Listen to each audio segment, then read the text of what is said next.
નમસ્કાર, ન્યૂઝ બુલેટિનમાં આપનું સ્વાગત છે। હું છું પંકજ શર્મા। ફરી એકવાર સનાતન ધર્મનું અપમાન। જી હા, રાજકોટમાં રૈયા રોડ પરનું જાગા સ્વામી અક્ષર પુરુષોત્તમ સ્વામિનારાયણ મંદિર આવ્યું છે વિવાદમાં। મંદિરમાં લાગેલું બેનર હાલમાં વાયરલ થયું છે। સ્વામીઓના નામ અને પહેલા કયા અવતારમાં હતા તેની યાદી સાથેનું બેનર હવે વિવાદમાં આવી ગયું છે। શ્રીજી મહારાજના તમામ શિષ્યોને ભગવાનના અવતાર બતાવ્યા। સ્વામીઓ પૂર્વ જન્મમાં ભગવાન શંકર, શ્રી કૃષ્ણ ભગવાન, હનુમાનજી, લક્ષ્મીજી સહિત દેવી દેવતાઓના અવતારો હોવાનો ઉલ્લેખ કરાયો। રાજ્યના તમામ જાગા સ્વામી અક્ષર પુરુષોત્તમ સ્વામિનારાયણ મંદિરમાં આ બેનર લગાવ્યા હોવાનું સામે આવ્યું। બેનર વાયરલ થતા મંદિરના પિલરમાંથી વિવાદિત બેનર હટાવી દેવાયું। જે પિલર પરથી બેનર હટાવાયું એ પિલર અને આસપાસના ફોટોની સ્થળ પર જ પુષ્ટિ થઈ। મંદિર સંચાલકોએ બચાવ કર્યો છે। મંદિરનું સંચાલન 1 વર્ષથી અમારા હાથમાં છે એવું પણ કહ્યું। અગાઉના લોકોએ કદાચ રાખ્યું હોઈ શકે, અમે સંચાલન હાથમાં લીધું ત્યારથી આવા બેનરો નથી।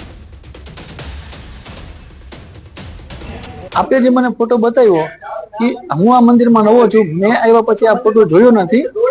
આ મંદિર બન્યું ને આશરે 10 વર્ષ જેટલો સમય થયો છે। આ ફોટા બાબતે મને બીજું કઈ ખબર નથી। હું આશરે 1.5 વર્ષથી આ મંદિર સાથે જોડાયેલો છું। એ પહેલાનું મને કઈ બહુ જાજી વાતની ખબર નથી કઈ। વધુ માહિતી મેળવીએ। રાજકોટથી સંવાદદાતા અંકિત પોપટ જોડાયા છે।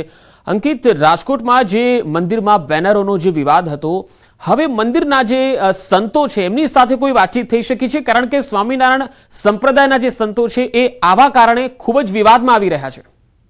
ચોક્કસ પંકજ, ખાસ કરીને વાત કરવામાં આવે તો છેલ્લા કેટલાય સમયથી સ્વામિનારાયણ સંપ્રદાય દ્વારા સનાતન ધર્મ ઉપર એન પ્રકારે પ્રહાર છે તે કરવામાં આવે છે અને ક્યાંક ને ક્યાંક સ્વામિનારાયણ ધર્મ છે તે સનાતન ધર્મ કરતા પણ સર્વોપરી હોય તેવું કોઈ ને કોઈ બહાના હેઠળ તે લોકો પ્રકાશિત કરતા હોય છે। ત્યારે ખાસ કરીને જે યાદી બહાર પડી છે, જે પોસ્ટર વાયરલ થયું હતું, તેમાં સ્પષ્ટપણે લખવામાં આવ્યું છે કે શ્રીજી મહારાજ કહેતા હતા કે 2000 અવતારોને લઈને હું પ્રગટ થયો છું। સાથોસાથ શ્રીજી મહારાજને જે શિષ્યો હતા તેમાં ગોપાળાનંદ સ્વામી અગાઉ શ્રી કૃષ્ણ ભગવાન હતા, મુક્તાનંદ સ્વામી નારદજી હતા, નિત્યાનંદ સ્વામી છે કે જેઓ વ્યાસજી હતા, સાથોસાથ ભરતજી, હનુમાનજી અને બ્રહ્માનંદ સ્વામી છે તે બૃહસ્પતિનો અવતાર હોવાનું છે તે જણાવ્યું છે। આવી રીતે કુલ 52 જેટલા જે અવતારો છે તેનું ખાસ કરીને લિસ્ટ છે તે બહાર પાડવામાં આવ્યું હતું ને આ લિસ્ટ છે તે રાજકોટના રૈયા રોડ ઉપર જે જાગા સ્વામી અક્ષર પુરુષોત્તમ સ્વામિનારાયણ મંદિર આવેલું છે તેમાં લગાવવામાં આવ્યું હતું।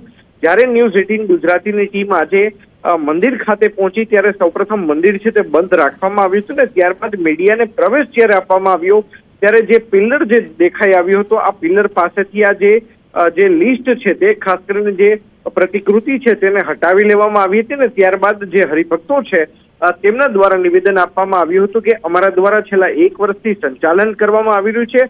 અગાઉના લોકોએ કદાચ આ પ્રકારનું લિસ્ટ છે તે રાખ્યું હોય, પરંતુ જ્યારથી અમે સંચાલન કર્યું છે, સંચાલન હાથમાં લીધું છે, ત્યારથી આ બેનરો રાખવામાં નથી આવ્યા છે। અંકિત, સ્વામિનારાયણ સંપ્રદાયના કોઈ સંત સાથે તમારી વાત થઈ છે? અને આ જે બેનર લગાવ્યું છે, આ બેનરની હકીકત અને તથ્ય કોણે લગાવ્યું તેના વિશે કોઈ પુષ્ટિ થઈ શકી છે? ચોક્કસ, જ્યારે ન્યૂઝ 18 ગુજરાતની ટીમ સ્થળ ઉપર પહોંચી ત્યારે આ જાગા સ્વામી અક્ષર પુરુષોત્તમ સ્વામિનારાયણ મંદિરના એક પણ સંત છે કે જેઓએ મીડિયા સાથે વાતચીત નથી કરી।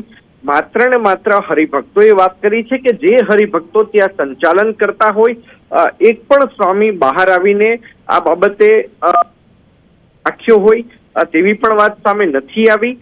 સાથોસાથ મેં જેમ આપને કહ્યું તેમ કે હરિભક્તો પણ પોતાનો બચાવ કરતા હતા। મીડિયાને ત્યારે જ જવાબ દેવામાં આવ્યું હતું કે જ્યારે આ પોસ્ટર છે, આ જે ફ્રેમ છે તેને હટાવી લેવામાં આવી હતી।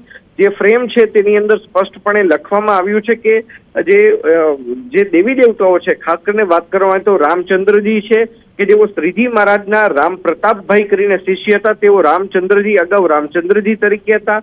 દાદા ખાચર છે કે જેને અર્જુનનો અગાઉ અવતાર લીધો હતો। સાથોસાથ જીવુબા કરીને જે શિષ્ય હતા તે અગાઉ લક્ષ્મીજી હતા। સાથોસાથ રાજબાઈ કરીને છે કે જે અગાઉ સરસ્વતીજી હતા। આમ અનેક જે દેવી દેવતાઓ છે કે જેમના નામ હિન્દુ ધર્મની અંદર આપણે સાંભળવા મળે છે, વેદો પુરાણોની અંદર જેનો ઉલ્લેખ જોવા મળે છે। સાથોસાથ વાત કરવામાં આવે તો જે વાસુદેવ બ્રહ્મચારી જે શિષ્ય હતા તે ભગવાન કૃષ્ણ ભગવાનના પિતાજી હોવાનો પણ તેની અંદર ઉલ્લેખ છે તે કરવામાં આવ્યો છે।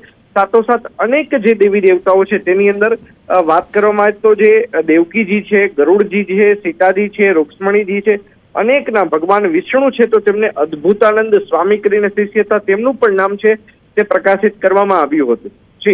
જી અંકિત, આપ મારી સાથે જોડાયેલા રહેશો. તો રાજકોટમાં આખરે સનાતન ધર્મનું ફરી એક વખત અપમાન. સ્વામિનારાયણ સંપ્રદાયના મંદિરમાં જે બેનર લાગ્યા છે તેને લઈને સ્વામીઓ પૂર્વ જન્મમાં ભગવાનના અવતાર હોવાની એક યાદી છે એ મૂકવામાં આવેલી.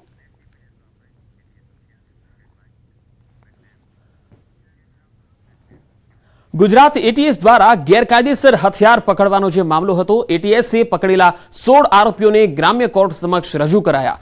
આરોપી શૌકત અલી સૈયદના 14 દિવસના રિમાન્ડની માંગ કરાઈ. અન્ય 15 આરોપીઓના 7 દિવસના રિમાન્ડની માંગણી કરાઈ.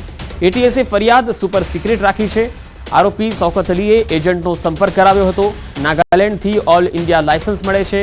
લાયસન્સ મેળવવાની પ્રક્રિયામાં ગુજરાતનું જ મળે છે. કેટલાક હથિયાર ધારકોએ નાગાલેન્ડથી ગુજરાત ટ્રાન્સફર કરાવેલું છે. 16 આરોપીઓને ગ્રામ્ય કોર્ટ સમક્ષ રજૂ કરવામાં આવ્યા છે. આરોપી શૌકત અલી એ એજન્ટનો સંપર્ક કરાવ્યો હતો. વધુ માહિતી મેળવીએ સંવાદદાતા મૌલિક ધામેચા જોડાયા છે. મૌલિક, આજે શૌકત અલીની ક્રાઇમ કુંડળી કયા પ્રકારની રહી છે?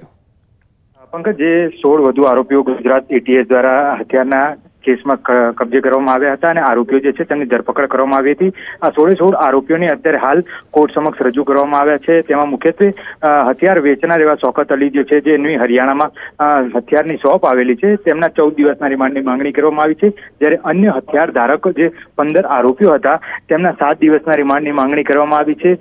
મુખ્યત્વે જે રીતે હથિયાર વેચવા માટેનું લાયસન્સ ધરાવનાર વ્યક્તિ શૌકત અલી જે છે, જેની હરિયાણામાં શોપ છે, તેમના બચાવમાં જે વકીલ છે તે વકીલ દ્વારા રજૂઆત પણ કરવામાં આવી હતી કે તેમની પાસે બે હથિયારના લાયસન્સ ધરાવતી શોપ છે કે જ્યાં આગળ સીસીટીવી કેમેરા 24 કલાક ચાલુ હોય છે અને તમામ બાબતે તેમની પૂછપરછ કરવી હોય તો તેમને ત્યાંની સરકાર જે છે તેમને પૂછપરછ કરવી જોઈએ, તેમની સાથે વાતચીત કરવી જોઈએ. તે પણ કોઈ પણ કાયદાકીય પ્રોસેસ તેમને ફોલો નથી કરી. મહત્વનું છે કે અત્યાર સુધીમાં જે હથિયાર વેચવામાં આવે છે તે તમામના રજૂઆત જે છે તેમની તમામની વિગતો છે તે લેખિતમાં ત્યાં આર્મ્સ એક્ટ જોઈ શકાય તેમ છે. મૌલિક, આભાર માહિતી આપવા માટે. અમદાવાદમાં